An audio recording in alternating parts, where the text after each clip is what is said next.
everybody. I'm Amy with Sadie Blossoms. Thank you so much for purchasing a DIY kit. We're really excited to offer this season. Some of you who have taken a class from me before, a workshop from me before, this is a little different.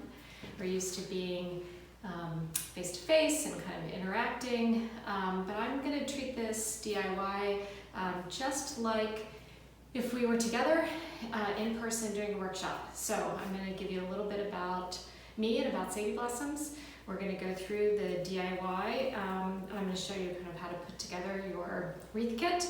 And then we're going to come back and talk a little bit about holiday decor. So for those of you that are new, Sadie Blossoms, I started about 6 years ago. Sadie is named after my dog. Sadie was our family Vizsla for 15 and a half years. And when I started the business, my daughters decided that it might be a fun thing to name after our dog. So that's how that started. I got my start in flowers, and my high school job was working with my aunt and uncle in their nursery and flower shop, and I think that's kind of where the passion started. I don't think I knew at 16 that it was going to turn into such a passion, but it definitely has. I can remember sitting in my grandparents' front yard and making clover daisy chains, and just have always really liked having flowers and growing things in my garden. So research shows that if you have living things around you, plants or flowers, garden, that you are less anxious, that you sleep better, and that you have a greater openness to connecting with people.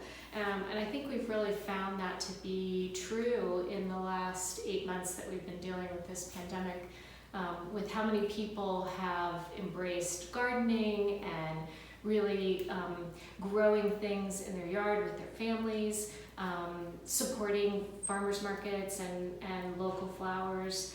And I think that just holds true to the tagline of our business, my business, which is happy flowers make happy days. And I don't think that you can, I just think it brings a little bit of joy and a smile to your face when you have living things around you. So I really like that piece of bringing things to all of you, and really thank you again for picking up the wreath kit. I was so excited that so many people were getting them to do with their family over the holidays, over Thanksgiving, or starting a new tradition.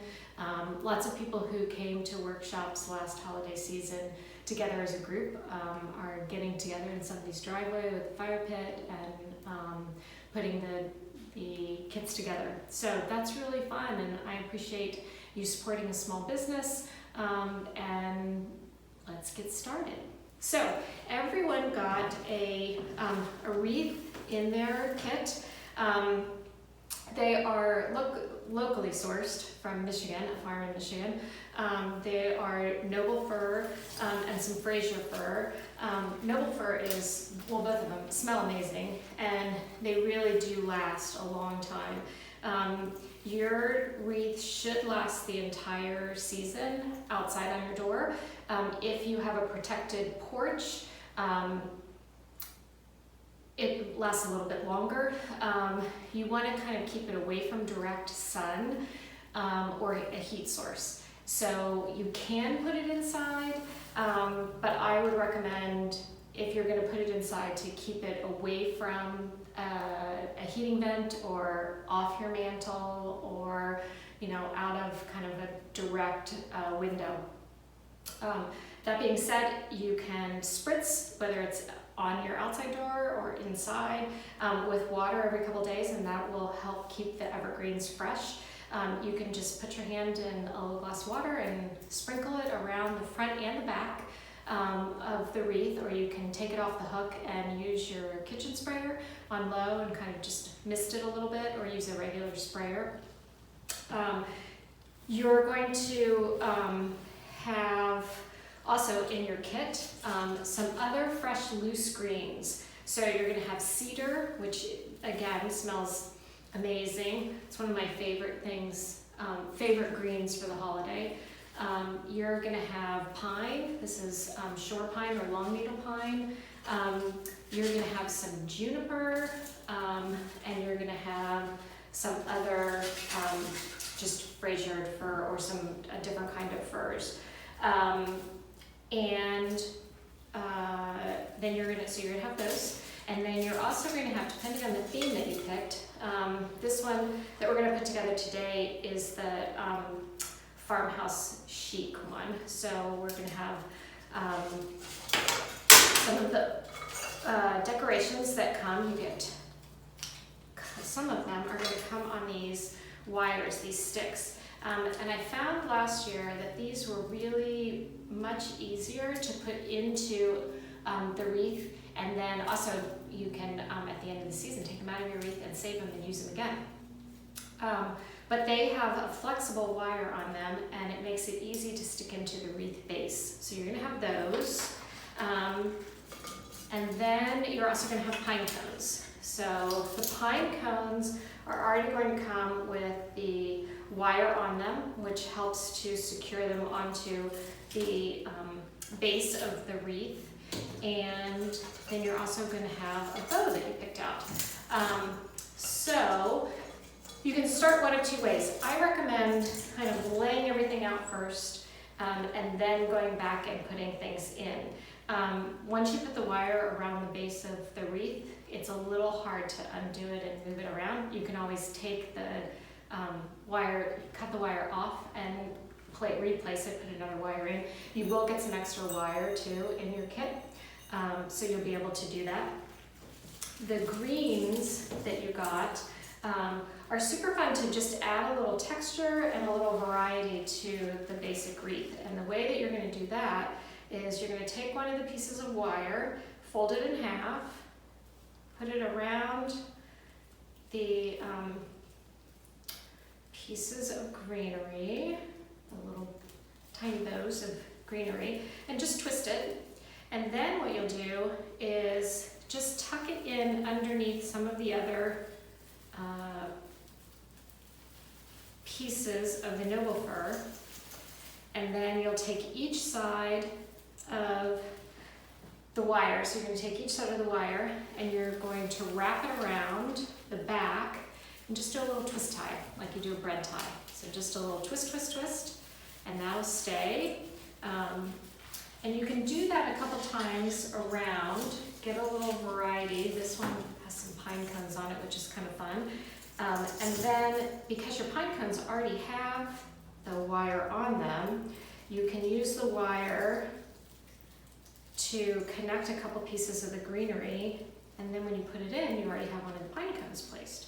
So again, just twist, twist, twist around, and then tuck it in one of the little spaces. You want to think about going in the direction of the wreath. The wreath is put together on a wire frame, and all of the pieces are going in one direction. So when you put the greens in, you want to make sure that they're going in the same direction as the other pieces of the noble fir. Sometimes you lose the little wire. You gotta find it, hold on to it, and then tuck it back in. And again, just put it on the back and do a little twist, twist, twist. At the end, you can go back and turn the wreath over and cut off all of the little pieces of wire. So I've got a couple in here, and again, they go with the movement of the wreath. I'm going to go ahead and start to place the decorations that I have. This one, all of the farmhouse ones come with these little wooden letters, and you can either have it hanging in the middle of your wreath, or you can have it solid on your wreath. And what I'm going to do is I'm going to go ahead and have it hang. So I'm going to take the wire, twist it on this little piece of burlap twine, And then take the wires and put it around the wreath. And you're going to do it so that it hangs. Each kit also comes with a pipe cleaner, and the pipe cleaner, when you're done with everything, you will use the pipe cleaner around the metal base in the back to form a little hook, a little loop to hang your wreath on your door or wherever you're going to hang it. So these little pieces, again, have this little wire at the end. So you're just going to find the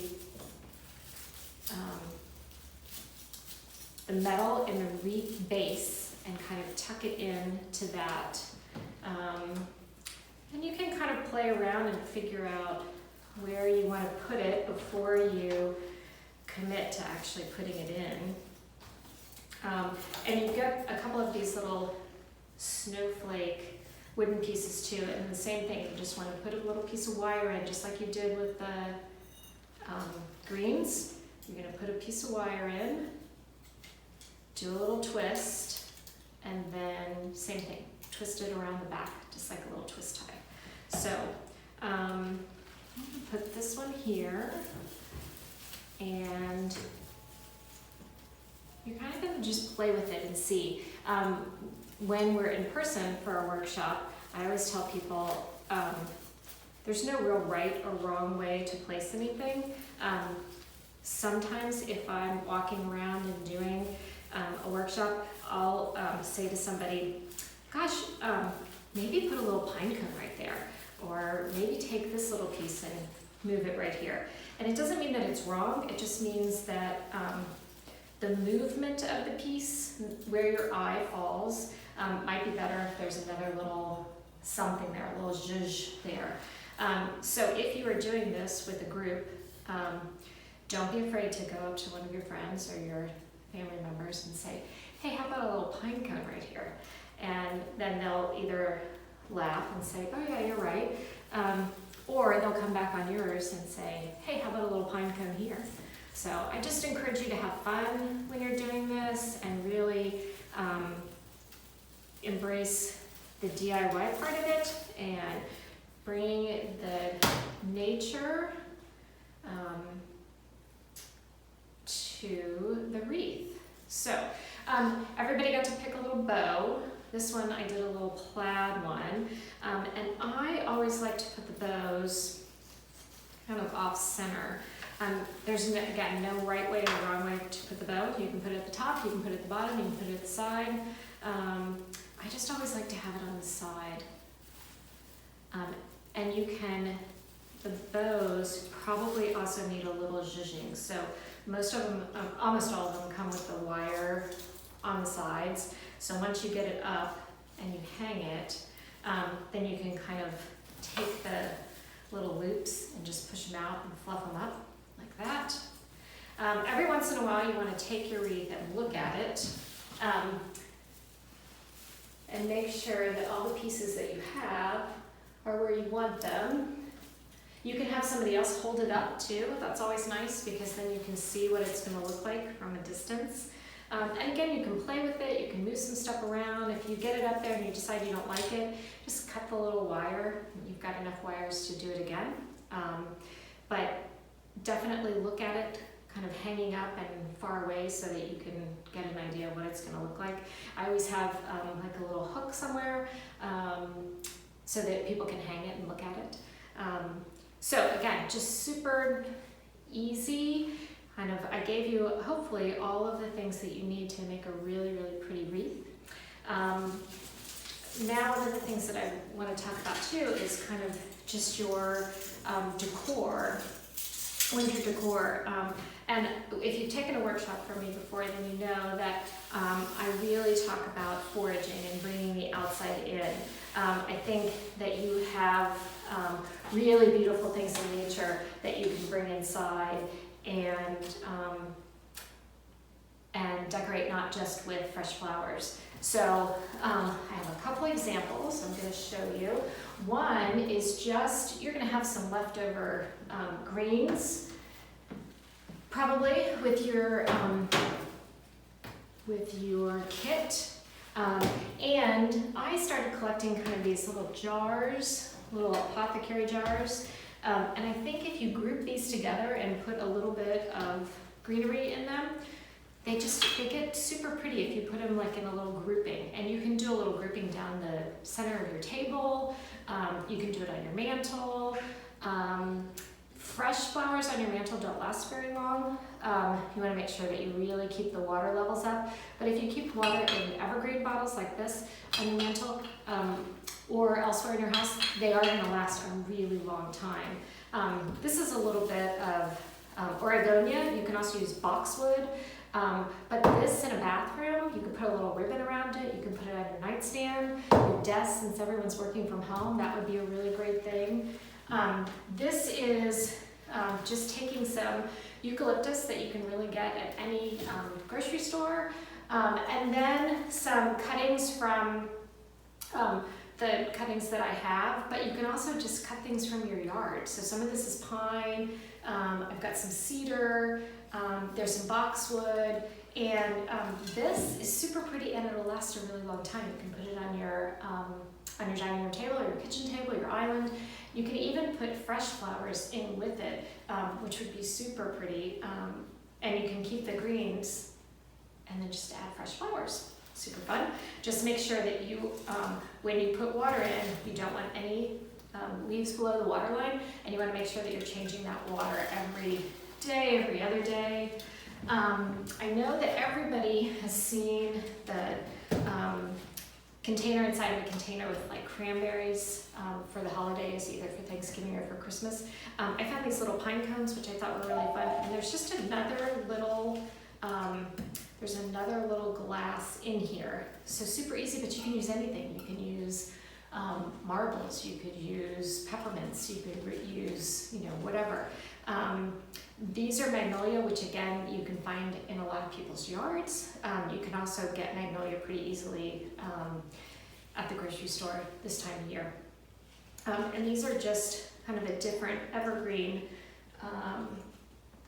arrangement. The other thing that I really like is thinking outside the box and using things that you have around the house that you, maybe it's on a shelf, or it's a gravy boat that you use a couple times a year. This is an antique silver tea pot that I just have a little jar in with water so that I'm not putting water into it.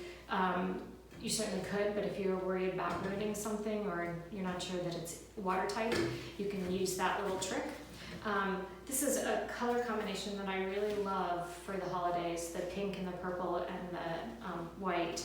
And again, you could just use a monochromatic and put the white and the magnolias in. And that would be super pretty. And again, would last a really long time. So those are just some ideas. Oh, the other thing I wanted to mention is I'm a big believer in the hashtag bring back the carnations. They come in such a great variety. They last forever. They smell amazing. This with a few little, you can even put a few little pine cones in with it. Makes it really pretty. It's a nice contrast with the pine cones and the carnations. So don't poo-poo them when you're at the grocery store. I love these vintage ones, and I use them a lot in our weekly subscriptions and our monthly subscriptions. And that's kind of the last thing that I want to talk to you guys about is the things that we have that we're offering for the holidays. So not only do we have the DIY kits, but we have a 4-week flower subscription for December. You get a different little arrangement or a wrapped bouquet every Wednesday. We have a 4-week decor, which is a wreath, a porch container full of greens, a loose bouquet of greens, and then a centerpiece that last week of the holidays. We have We have gift certificates. We have lots of arrangements that we will have up on the website, sadieblossoms.com, that you can check out. Every Wednesday we have a special, so check those out. There's always a fun seasonal arrangement that we do that's at a special price. Fridays are always Friday flower mason jars. And again, I just want to say thank you for supporting small business, for supporting me and for Sadie Blossoms. I so wish that we were in person doing this, but I appreciate that you all have picked a DIY kit and are putting it together with your friends and family. And then the last thing I want to say is just stay healthy, stay safe, wear a mask. Thanks so much.